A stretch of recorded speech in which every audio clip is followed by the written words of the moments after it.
यानंतर बघूयात मोठ्या बातम्या। कुणासाठी किती बी करा, वेळ आली की फणा काढतातच, पण मी बी पक्का गारुडी आहे, योग्य वेळी सगळी गाणी वाजवणार। मनसेच्या वसंत मोरेंचं सूचक व्हॉट्सअप स्टेटस। काल शर्मिला ठाकरे यांनी साईनाथ बाबर यांना खासदारकीचे संकेत दिल्यानंतर वसंत मोरेंच्या स्टेटसने चर्चांना उधाण।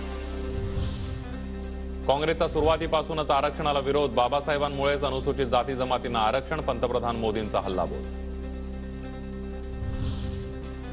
देशाचा चेहरा बदलण्याचं काम नेहरूंनी केलं, मोठ्या नेत्याचं योगदान नाकारणं योग्य नाही। पंतप्रधान मोदींची नेहरूंबाबत केलेल्या टीकेवरून शरद पवारांची प्रतिक्रिया।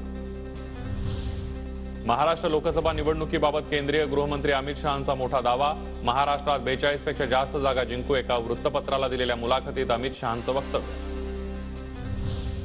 महाविकास आघाडीमध्ये जागा वाटपाबाबत अद्याप चर्चा नाही, योग्य वेळी आम्ही जागांबाबत मागणी करू।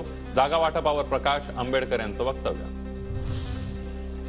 अजित पवार यांनी अमोल कोल्हेंना दिलेले चॅलेंज पूर्ण करण्यासाठी सुनेत्रा पवारही मैदानात। सुनेत्रा पवारांकडून शिरूर लोकसभा मतदारसंघामध्ये भेटीगाठी।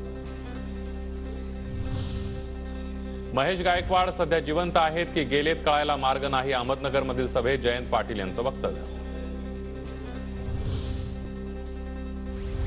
शरद मोहोळच्या पत्नीला जीवे मारण्याची धमकी, येरवडा कारागृहातून रील्स बनवत मोहोळच्या पत्नीला धमकी। शरद मोहोळच्या पत्नीने पोलीस आयुक्तांची घेतली भेट।